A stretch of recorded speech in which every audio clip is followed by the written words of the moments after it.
Trap, Astrea, Cure, RagnaroK, Round of 20, Group D. Africa TV, Freak Up Studio, live. 2022 GSL Season 2. What's up, everybody? Welcome back to the GSL Code S. Our hero, Astrea, has fallen, but he's not eliminated yet. He'll be playing in the loser's match for an opportunity to still get out of Group D. But up next, we've got Cure versus RagnaroK, and the winner of this will face off against the Astrea Slayer Trap. Yeah, and the loser gets to play Astrea and maybe get slain by him. You're so good at this. Yeah. It's crazy, man. You're just so good at this. I know. It's a talent, truly. Guys, I think this is going to be a fun match. I do think that this is a little bit Cure favored, but, you know, let's see what RagnaroK can do. RagnaroK, kind of a cheesy Zerg. I always think of Nidus play when I think of him. He does do it quite a bit. I always think of queen drops with speedlings. But I guess that's a bit dated at this point. But no, remember last season he opened up with like all proxy hatches and stuff. Like he's got a pretty big range to him right now. Yeah. Yeah, I guess we just kind of wait and see where he's going with it. Like, is he going to play really cheesy aggressive against Cure? Is he going to try a macro game? Because, I mean, Cure is really legit at this point. Yeah, I mean, Cure's so strong. But I don't know. I mean, I don't want to count RagnaroK out yet. I just don't know that RagnaroK's going to win 2 games out of a best of 3. I could see him definitely taking one off of Cure here. But Cure's really refined his play style. Easily one of the greatest Terrans in the whole world. Well, yeah, he is. Let's see if one of the greatest Terrans in the whole world can beat RagnaroK. Yeah. Let's find out. This is going to be a great contest of skill.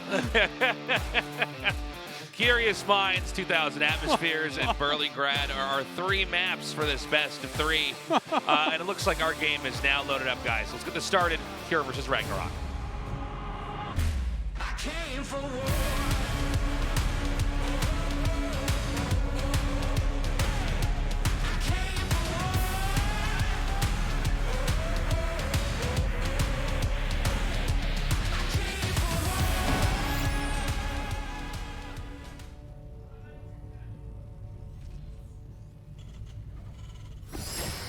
Dragon Phoenix Gaming, Cure. Boom. Boom.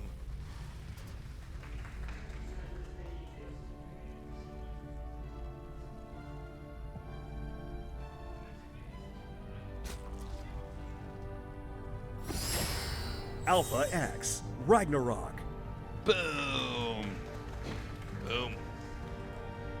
They should have put something else there, like a POW for Zerg. Pow. You know? Zing. Yeah. All those sound effects that come out when Batman hits people in a comic book. Yeah, exactly. Pow. So it's proxy hatch time. I mean, this is how he got through the first round last time. That's right? so funny. I actually wasn't looking that closely. Just I was like, proxy oh. hatches his I way was into like, that's round weird. of I 10. didn't realize Zerg was actually in the bottom right. Oh, that's not his natural. Okay. Well, you know, we called it beforehand. You know, he does do a lot of cheesy stuff. This is probably engineered to basically crack open the wall in that Terran's making here. But I have to imagine that Cure has, you know, dealt with rushes like this before.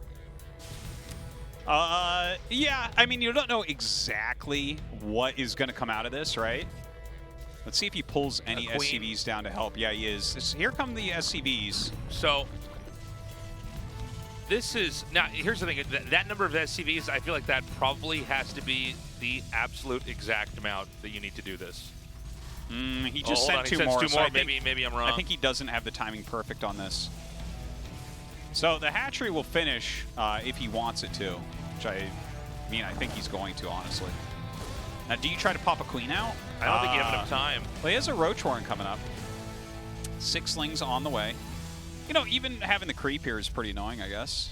I don't know, man. I feel like this is already going terribly, right? Well, I mean, let's think about how many minerals are actually being lost here by the SCVs. It's a lot of SCVs not mining. You do make a good point, Artos. He has this bunker. Do you need it? He's going to lose an SCV, perhaps? No. Lose a Marine? No. Oh, that was the scariest moment of that Marine's life. I know. Imagine you're like, oh, I'm You're dead. like, oh, God! They're all over me! Then they just die. Yeah. Then when the medevac comes out, she's like, did you pee your dance. It's like, oh, really? I was about to die. To what? Birdlings. Oh, my God. Okay, so one roach makes it. The other one actually just dies off creep, unfortunately, the larva. So let's see what this roach can do, Tasteless. A single roach. Yeah, who wins? One roach or a bunker and a marine? Oh, who cares? We're going right over here to the reactor.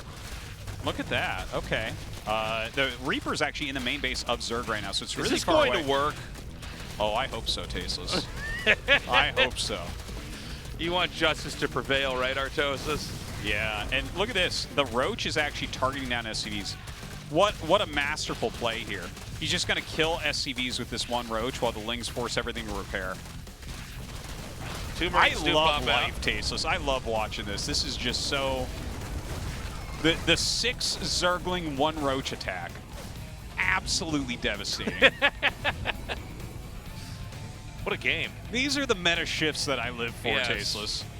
We've finally gotten this far. We don't need more than one patch a year when strats like this are still coming out in GSL Code S, okay? Okay, so it's going to be heavy droning back here for RagnaroK. By the way, that can't be the way the strategy was supposed to go down. He was supposed to have 2 Roaches there. I'm Yeah. not even kidding. Yeah, like, yeah. the larva died like a half of a millisecond before he started the Roach egg, right? So if he has 2 Roaches there, 100% he breaks through the reactor. And then you only get 1 Marine out. Like, he would have done significantly more damage if it weren't for that.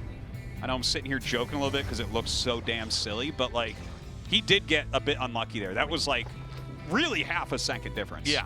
To a lot of damage. Okay, beautifully done. Takes the Overlord out. And I tell you, Taste, I just got to butt in for a second here and say, please. like, he's shown an almost disturbing consistency with his proxy hatch play. Yeah. Is proxy hatch the new macro? Yeah, we're going to find out that was always the way the game was supposed to be played.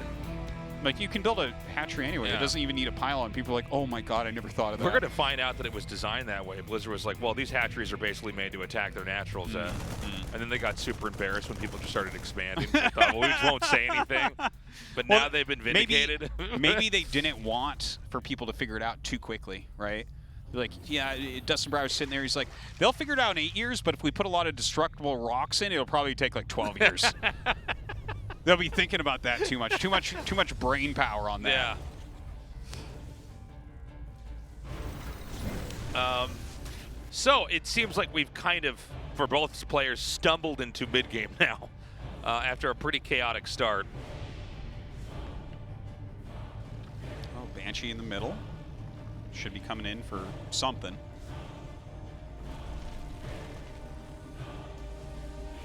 Three Hellions running around, okay. Yep.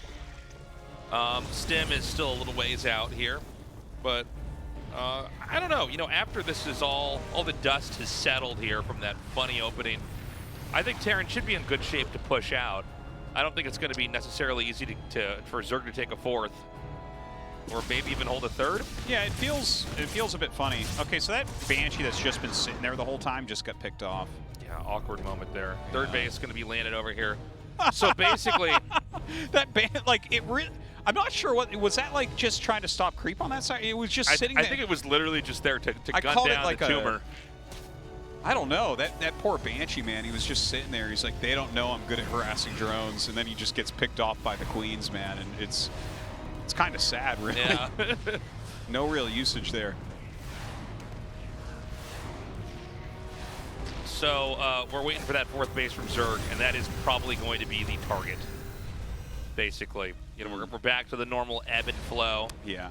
And, well, we'll see if he has Baneling speed by the time that actually hits. I think it's going to be pretty tight here. Because, like, Stim is already done, and this is his 2nd tank, if I'm not mistaken, that's about to pop out. Not bad, right? But a lot of Lings, a lot of Banes to be made. You know what? No, I think he's going to be able to save the 4th hatch. I think so. Kira is not moving out as quickly as I thought he might. Yeah, Kure taking his time, at least for now. Looks like actually now he is going to move out here. Okay. So we've got attack and armor for Terran, you know, about halfway there. But, you know, like we mentioned several times, this is going to basically about trying to push into the fourth. Now, there's creep, a lot of it actually down here on the bottom, but the location that RagnaroK's expanding is up here at the top. The tank sieges, it is just not covered at all. Yeah. Kind of a bizarre moment there. Yeah, it was like the push was delayed. He didn't even wait for combat shields or 1-1. This was like completely an anti-timing. And also, he wasn't prepared when it came up. So, not incredibly impressed with Cure right now. Yeah, another pick up here. They're going to back up. And, I mean, I don't know that Cure is going to have that kill potential now with that first bungled attack. It's okay to not lose the Marines and everything. That's fine. But if you lose enough of those tanks, really you want the tank count to build up to the point where, like, there's so many splash damage shots coming down and the Marines are stimming and kiting backwards. You know, he kind of shot himself in the foot there. And like you said, Artosis, it's kind of an anti-timing, really. I mean, he just, you know, it didn't line up with the upgrades. Again, I think the rhythm of the game's been thrown off here by the weird opening, but I felt like we were watching Cure just go through the motions there without kind of appreciating just the way the whole game's going to work. Yeah, this isn't the Cure that I'm as used to, but we've seen this happen to him before. If you recall, once he got the first finals that he had against TY where he got completely swept, for a few seasons after that, he looked terrible. To be perfectly frank, he looked like he really fell off. Like some of the worst games I've ever seen in Codes. And, you know, he's been really fantastic lately. Obviously picking up a Codes victory, but like this game right now, the way he's playing it right now, like the moves that he's made and the little blunders and everything, like I wouldn't bring him home to meet my parents, you know? Yeah, man, you wouldn't bring him back home for Thanksgiving is what you're saying, you know? RagnaroK, on the other hand, the failed proxy hatch, gets a little bit unlucky, still looking good. You're going to bring him with the family to go camping, Artosis. Oh, absolutely. Now, I think RagnaroK is in great shape to just kind of live out in the later part of the game.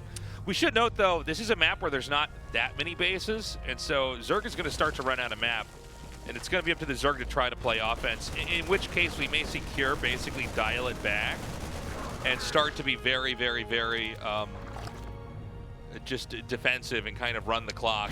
You think he'll... I don't know. I don't know. It's like Lingbane Hydra, right? So you have to be really careful with your attacks. And he only has 4 tanks. So that's not... He does have double factory siege tank going on right now. But I think just generally, if you're going to be going double factory siege tank against Lingbane Hydra, you really want to hit pre-Viper. Because once Vipers come out, the game just gets so filthy. Yeah. Yeah, I would agree with that. That's when you can really start to dismantle them. It looks like RagnaroK is going to send a lot of these Banes right through here to where these SCVs are. Good pull away, though. I don't think a single SCV is going to be killed.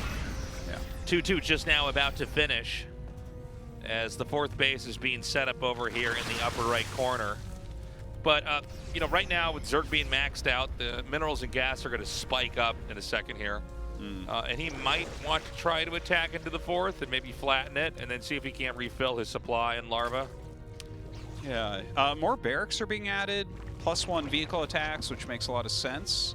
Spire coming up as the Hive is finishing. The creep spread is pretty awesome. And it feels like Cure is just not doing very much, right? He's very close to max right now, continuing to make some SCVs. His economy's great.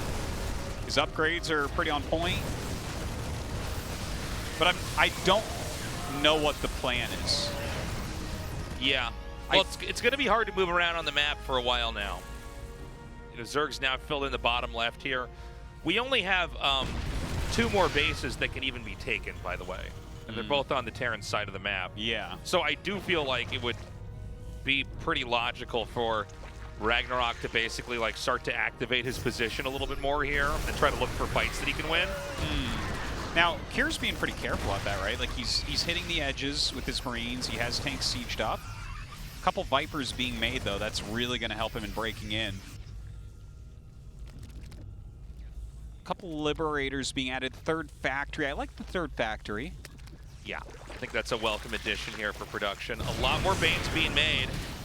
I feel like we're watching some of the army come when it's supposed to be kind of in unison. Like, he seems a little bit disorganized with this. He's going to come up here to the 4th, or he's not. Okay. We've had a lot of moments he stepped out there, let stuff get killed off, and ran away again. But if I had to guess, I think he would try to come into either the 3rd or the 4th with the Banes, try to wipe out the CC. Here we go again. Yeah, yeah. Not really able to make any headway, but honestly, I, in a way, respect what I'm seeing out of RagnaroK. You know, he's being patient. Like, if you think of Armani would have already spent like 9 armies trying to kill him. Yeah. Right? He's being a little bit more careful about it, I guess. Looks like we did just have the G-Spire finish, so maybe we'll see him go up into some G-Spire. Yeah, well, Tasteless, we've been commentating StarCraft 2 for Artosis, 12 I thought years. you didn't even believe in the G-Spire. That it doesn't exist. But hear me out here, Tasteless. 12 years of casting Artosis just found the G-Spire, guys. You know, after 12 years of casting StarCraft 2, I estimate that I have lost 16 hours saying Greater Spire. And I don't want to lose another minute, okay? So I'm abbreviating it G-Spire now. Okay, I like it. Life is too short to say Greater Spire every time. There has not been a positional knockoff here for RagnaroK. He's floated near these spots, but he hasn't killed the command center. He hasn't forced it even a lift, I don't think. Oh, B-Lords, man. B-Lords. I call them Brood L's. Brood L's. Brutals. Brutals, man. And so he's going to push down into 6 o'clock. By the way, guys, top right corner is taken by RagnaroK. That's not supposed to be how the game's going to work, but if Kira doesn't do anything about it, he can just basically keep that. Dude, the Brutals are going to just wreck this position. There's not any real anti-air to speak of. There's 33 Marines, and that's it. Yeah. So I got to be honest here. I don't know what Kira did this game. I don't get it. It felt like every time he had any potential, he was late and then did it wrong, and then he just sat. And I don't know. Like, here's a counterattack. Let's see. Maybe the counterattack can bring this back to even or something, but it really doesn't. I mean, I'm not sure. I think RagnaroK looks good to me here. Yeah. I mean, yeah. I think we're going to see Kira probably tap out in a second here. I mean, that wave of Broodlords can just continue to push here. And even though we're seeing some bases get killed off, it's like there's just not enough that you're allowed to lose here on Kira's side of things. Yeah, yeah. I mean, more hatches being taken. He loses a hatch. Maybe he'll even lose a second hatch. But I don't think that that's nearly as impactful as these Broodlords. Like, they are just wrecking. The anti-air was slow. Like, there was no push pre-Viper, you know? I feel like it was an uninspired game from Kira. I like Kira. I like his play. And I know he can play better than this. Yeah, RagnaroK is going to take this game. We're watching Kira in his death throes right now. Yeah, watching a Liberator try to kill Broodlords with Hydras underneath him, yeah, it's pretty sad. And so hopefully Kira can have a better performance in Game 2, because this was a total domination from RagnaroK. Kind of a bungled rush at the start into a macro game where every base is taken here. GG. Let's go to Game 2. RagnaroK really happy with himself, even though his rush didn't go as well as I think he had hoped and had planned. Yeah, I don't know. Losing those 2 tanks, that's not something you should see a Pro Terran do. The way that he lost the first 2 tanks, the anti-timing of attacking like 30 seconds before 1-1 and combat shields was done, even though he had 2 tanks, like 60 seconds before that or something. Everything about that game was just not, it's not the level that I've come to expect from Kira. 2,000 atmospheres for the next map. Is RagnaroK going to try something cheeky here? I don't know. I mean, it really looked like Kira was just not in good form. You mentioned this a little bit earlier, Artosis, but when he lost the 2 tanks, it's like, well, that's a great way to just lose total control of the game. It's like literally the most important part of the game is the tank push on the 4th. Yeah. Anyways, guys, our game's ready. Let's go. Cure vs. RagnaroK. I came for war.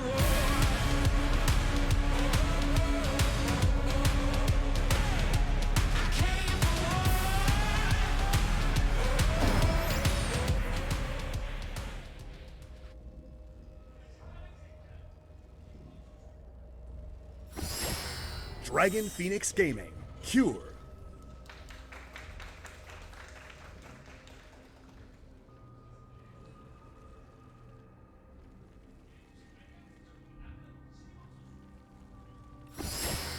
Alpha X, RagnaroK.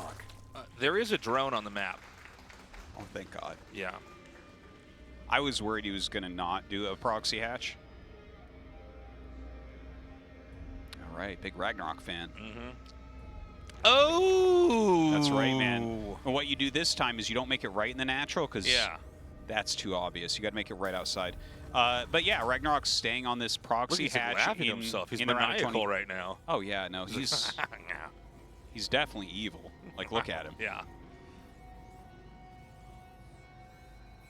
So, I mean, could this simply be the same rush again? I think so. It could be. Only this time the hatchery finishes, which means you get to make more than 2 roaches. A queen. A queen. Yeah, pretty sick. Lay a creep tumor down. Push power. Well, I'm excited to see this. Yeah. See this maybe work out a little bit better. This is going to be fun. Now, let's see where the Reaper goes. Like, is the Reaper actually going to be able to scout this? I think it might. Like, look, the Reaper is rallied right to the front of the natural. He never sent an SCV out, so you're kind of like on the lookout for possible lings coming. But it's too late to pull any SCVs down to stop this. You think he saw it? Now let's see what the response is going to be. Not a bunker on low ground. He cancels. Okay, that answers that. Okay, bunker right in the wall. Yep. And factory goes up immediately, and he can just start the command center's main. I don't think that's a bad choice. Didn't think this makes sense. But the rush is still coming. yeah, I look at this, and it certainly looks and feels like RagnaroK's ahead, and almost especially because he didn't make a Roach Warren. Right. He is making a few lings here, which I think is probably smart, but he's forced such a defensive position. Look at this. He's laying creep into the natural. This was really smart. After showing the Roach build the previous game, you're expecting that as Cure. Whereas this is not actually that aggro. This is like a mind game. This is stalling him out. I like this very much from RagnaroK. Yeah, this is it's going to be interesting here. Again, now we did see Cure kind of fumble with the few units he had in the mid game in the last game. He needs to have better control no matter what, because you are in a kind of threatened position when this is happening to you. You know, one basing in RTS in general is very hard to pull off. You know, if you're on it for too long, like you really do need to get an expansion. You know? Yeah, you really got to tread a line there. Like, even if you're efficient, you have to be really efficient. You have to be like really on top of everything that you're doing. Yeah. Because otherwise, the math is just so not in your favor. You know, one player has double the income that the other one does. Mm-hmm. Look at these creep tumors he's spreading everywhere, man. His creep spread is looking really nice. Little scouty scout going up. This is... I just really like this for RagnaroK. He's slowed Cure so much. His economy is solid. He's 29 workers on 2 bases. Yeah. That's awesome. Yeah, he's continuing to pump those SCVs. A lot of larvae banked over here. He's gonna make drones? Yeah, man. This is an so econ funny. build. Like, look at this. A Raven is being made so he can clear the creep. He realizes that there is a lot of creep down there, and that's a good move because you can't just use, like, there's so many scans. But... like, the Raven is not... I mean, you can fly it around, try to harass. You can use it for some creep removal. You can throw an auto turret down. Yeah, but... I don't think you can argue that this is good for Cure, right? Well, I think that there's a lot of genius behind what RagnaroK did here, right? Because it did force a massive overreaction from the Terran, right? I mean, basically, Terran pulled the fire alarm. Water wings are on. You know what I mean? He's then reading the little card in the back of the seat. He realizes that he's in seat 32E, and he's going to have to open up the emergency door when the plane has to land in the ocean. And then what actually happened is like nothing. Basically, there was like a small fee that RagnaroK had to force Kieran into an extremely economically terrible position. Yeah, this is really well planned. Oh my God, and then he lays creep over here. This is amazing. Look at this. Look at this. This Are is you great. kidding me? But yeah, like when you look at this game in combination with game number 1, just superior planning from RagnaroK. Really top level planning, if you ask me. Even if he loses this game, I'm just impressed. Yeah. Now the question is going to be, how well is the recovery going to go here? Because I do think this position's actually almost a little bit worse for Cure than what happened in the last game when he kind of got to come back out. It's going to be 3 bases. I think Terran may try to push anyways. Yeah. It's not the prettiest time to push. Well, I mean, with Stim and combat shields coming, he has a healthy amount of Marines. He has medevacs. He has a tank. Yeah, I guess has you're a right. Raven. He might be able to do something here. Baneling's speed is actually pretty late. It's a ways off. It's actually just started. So the Spire's coming. We've got about 500 gas here. Yeah, I think that Terran could make something work here. But if he screws up this attack, let's not forget how game 1 went, right? Yeah. I don't know that he's going to be able to get a 3rd base up. 2 base pushes are very different from 3 base, right? If you fail on a 2 base push, it's almost impossible to get that 3rd base up. Now, this push, the creep spread is not that far in front of the natural. He spent so much time creeping on the other side of the map. He's got to hold this. Oh, the Raven! Oh, man. Dude. Dude, really, an armor shred on those queens would have been just awesome. Well, you need every single bit of, momentum in order to make that work. He's got sieged up. He needs to clear this creep out. He's moving awfully slow. Baneling's speed's going to finish before he knows it. Yeah. Like, he definitely had some time here. Okay, RagnaroK pulls back. This is good positioning from RagnaroK. He's just slowing it down. More Marines and tanks coming up. It is a pretty strong army here from Kier. All right, a forward siege tank, waiting for some of the creep to go back. Oh, that's a big link counter. Yeah, Samuta's going to come with that. Oh, okay. I don't feel like this is necessarily the way that you need to do it, though, as RagnaroK. I think he could have actually just killed the army off. Maybe I'm wrong. Well, he's definitely making it very tough. Like, as long as he doesn't die at home, this counterattack is good, right? All right, yeah, he's going to come in here. This is a lot of SCVs being killed, and honestly, let's not forget how this started. There was a bunker as part of the wall-in, so now there is no wall-in right now. Yeah, that's true. Sold that right off. Now the SCV's just all going down. RagnaroK smashing, but there's this push. 6 workers for Kier. Okay, Kier taps out. GG. But GG. Yeah, RagnaroK really out-mind gamed him there. Yeah. That More was like a well-planned Ragnacreep. Yeah. Ragnacreep. Ragnacreep, dude. That could be his nickname. Or, should we talk to the Korean commentators? Yeah, dude. Or we can call him RagnaroK. Whatever floats your boat. Okay. Yeah. Well, kind of an interesting insight into the mind of RagnaroK back there with this just paving the entrance with creep, but not committing to defend it at all. Yeah. And then you see Cure like hiding in his base, scared, getting a Raven, getting tanks, and then when he comes out, it's like, yeah, there's nothing here. He's literally making drones from that 3rd hatch. Guys, we have a break. When we come back, we decide who's going to advance to the round of 10. Will it be Trap or will it be RagnaroK? We will find out after this short break.